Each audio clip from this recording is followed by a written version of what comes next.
fascinating. What I've been wondering about, and I brought it up on this show many, many a times, is the extreme disproportion of cases involving current LDS or former LDS members who've either gone off on their own trip of fundamentalism, or they're still actively involved and actively got themselves into some horrible, horrible crimes.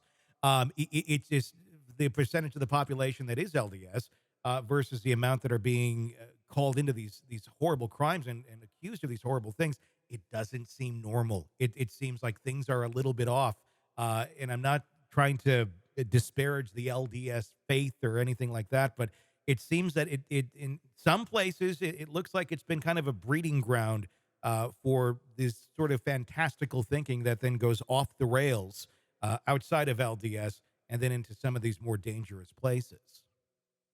Well, you're absolutely right. I think it's important to remember that the Church of Jesus Christ of Latter-day Saints, which is the mainstream LDS church, the church writ large, Mhm. the organization in Salt Lake that has the church claims 17 million members, um, is different than a lot of the 70 to 80 spin-off organizations that Yeah. all still believe the teachings of Joseph Smith. Mhm.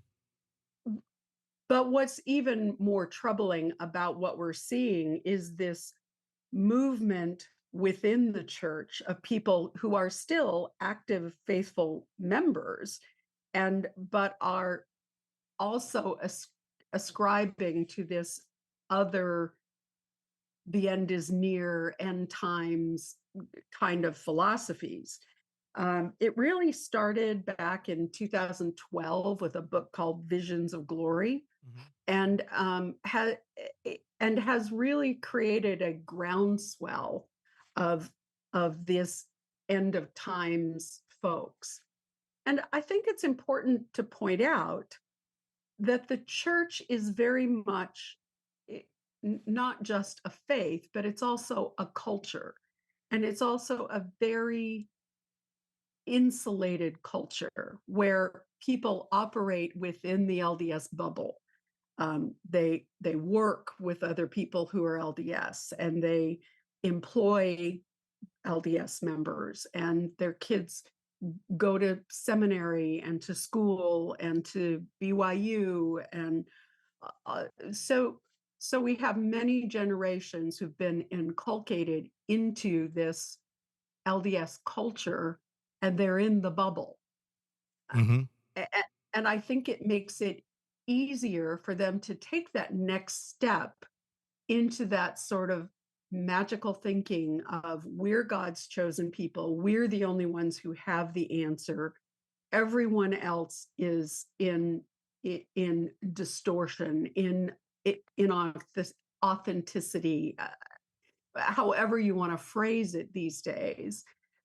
We're the only ones that really have the true answer. Mhm. Once you get there, once your mindset gets there, then I think it's pretty easy to buy into that magical thinking of Yeah. the end times are near. I'm a goddess. I'm an exalted person. I've been called by God to lead the 144,000, whatever wherever they are on that spectrum. Yeah. But I think what I've discovered is that while Lori and Chad had this sort of little cult group that was really in its infancy and was really just a handful of people, they were a sliver of a much larger movement within the church. And I would not be surprised in the next, say, 10 years to see another major schism within the LDS church because I think it's coming. Yeah. Yeah. It's scary to think about more Lori and Chads out there, but I think it might be inevitable when people go down those roads and they start believing that this was the right. Because if you look at Lori and Chad, I don't think they willingly thought, let's go kill our kids. They thought they were doing the right thing for religious reasons, and I mean, hell, she thinks they have better jobs now in heaven or something. Absolutely. It's like, but if that's what you subscribe to and that's what you can completely believe wholeheartedly, you're not on planet Earth anymore. So when we're looking for justice, and that's always the term that's thrown around with characters like this, are you getting justice when the person that you're trying to seek justice on can't comprehend it, can't feel it, has no idea what's even going on, because no matter what, they're going to think they're right, and they're not going to feel any of the pain or the shame or anything of pointing out their misdeeds, because at the end they were doing it for God, and that Oh, trumps sure. everything. That they're answering to a higher authority. Yeah, Absolutely. yeah, But, we're seeing this, the Jody Hildebrand and Ruby Franke yeah, case, yeah. uh, the the most recent case with the young boy, Blaise Thibodeau, that was kidnapped and headed for Canada. Yeah. The Tim Ballard case with Tim Ballard, who supposedly rescuing children out of human trafficking. Hmm.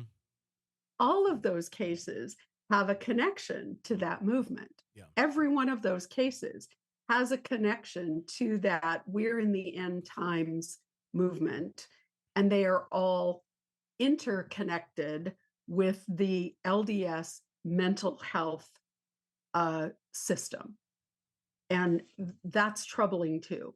I think using the word health in Yeah, right. in that sentence is, yeah, it's like And healthy. what we're Yeah, yeah. what we're seeing is that church leadership only seem to be one click away from removed from these teachings. Hmm. For example, there is a man who is a BYU professor. Hmm. Uh, he his name is Abraham Gileadi, and he endorses all of these folks who espouse this end of days theology. And the church endorses him. He's a professor. Hmm. Now, they're just one little separation away from actually endorsing all that thought themselves. They've distanced themselves from it as much as they can, Yeah.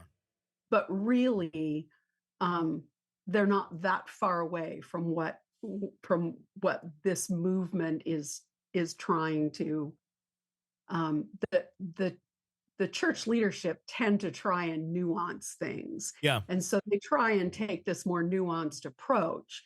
But at the heart of it, they're not that far removed from what Lori and Chad taught, Yeah. from what from what is taught in Visions of Glory, from what Jody Hildebrand was teaching. All of those teachings are really embedded in LDS doctrine. Yeah, So, it's a boiling pot of water with the lobster on the inside. They don't realize that they're else, and it's not such a far stretch when, well, that's just right outside of what we're that applies to, and then the goalposts just keep going and going, and everyone gets boiled in the end. right. Yeah, Right. I mean, I always liken it to if LDS doctrine is midnight, Lori and Chad were 1201. yeah, You know, yeah. No, you're right. I mean, um, very we're close. just not that far off from what is being taught by the mainstream church. Yeah. And really unfortunate, because I don't really want to denigrate the No, church. no. There are so many lovely, faithful people for whom the church is important. It's their life. They thrive in the social milieu of the church, and they do lovely, wonderful work. I mean, And, I and lived in yeah. the I lived in Mesa, Arizona for several years, and which is has a large LDS Mhm. population, and I can tell you they were great neighbors. Sure, without a doubt. I know many too, and I have nothing, no problem with it. The thing that I would say, as with any organization, I don't care if it's LDS, if it's Catholic, if it's Lutheran, insert religion here, insert religious group here. Sure. If you realize and you can see that there's some smoke somewhere in this building and there's a fire somewhere, it's on you if you're one of the good ones to go put that out and not continue to allow those sort of things to fester and turn into something horrible that will end up taking down the rest of the unit with you. And I think it's a time where those that are, reputable, respectable, and want to stand up for their beliefs and good morals to do so. It's not a time to sit back and go, oh, that's so far away from what we preach. It's not. It's really not. Right. And Right. and there needs to be some accountability. And that's I think part of being a part of anything. Stand up if something's wrong, Sure. raise your hand Yeah. and work to fix it because there's something wrong right now. And I think you're right. I think it is incumbent on those people who are faithful to the church to stand up and say, This is not what we believe, Mhm. and this is not what we condone." No. And like any organization, I think it's easy to say, "Oh, I'll let somebody else do that," Yeah, you know? that's human But nature without a doubt. yeah, Um, yeah. be interesting to continue to watch that as it continues to unfold. Hey, it's Tony Brueski. If you want more of our interview with our guests, be sure to check out our podcast, Hidden Killers with Tony Brueski. Just search that wherever you download podcasts and press subscribe. Also, you can check out our YouTube channel for the full video version of the interviews as well, under the same name, Hidden Killers with Tony Brueski. Check it out, subscribe, binge, and enjoy. Thanks for watching.